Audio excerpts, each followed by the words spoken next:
On this video, I have the simplest thing that you can do for your car to help maintain it and save you a ton of money. I got inspiration to do this because I saw that Mazda dealerships are charging between $60 and $100 to put in this little cabin air filter. Now, this helps get you fresh, clean air through your HVAC system so you're not sucking in all the dirt from outside, which is all great, but it's not $100 great because I picked this up online for $15. If you need to find the correct part, I have it down below, and this will work for any CX-5 from 2017 all the way up to 2025. This is my 2018 named Marty, and I've been neglecting it because this should be done every 15,000 miles, and I actually put about 30,000 miles on it and I've yet to do it. So I feel like we're gonna find a pretty dirty filter, but we're gonna change that all in less than 2 minutes. Before we do that though, make sure to like and subscribe to my channel. It's at Petrol Electric.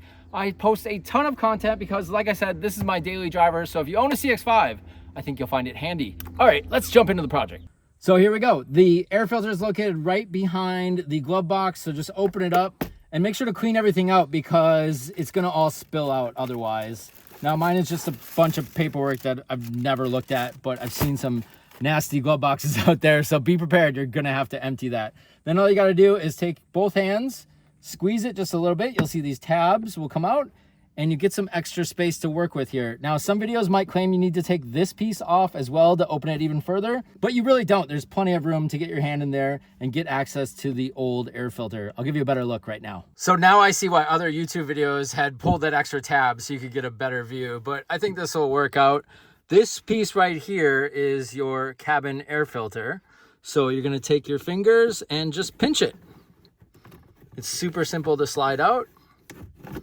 And that's your old filter. Here's a little side-by-side comparison for you. Dirty on the left, obviously, definitely overdue. And I think this might actually help my AC feel a little bit colder because it's kind of felt pretty weak lately. Okay, so you can toss the old one. You don't need that anymore. And it's time to slip in the new one. Just make sure that you have this little tab facing down so it goes in the same way as the old one did. And then you can just slide it right in, just like that. And make sure it goes all the way until it clicks like that. And we'll just reverse our steps to put the glove box back on. So that would mean doing this. Put all your junk back in. And boom, we are done. And you just saved at least 50 bucks.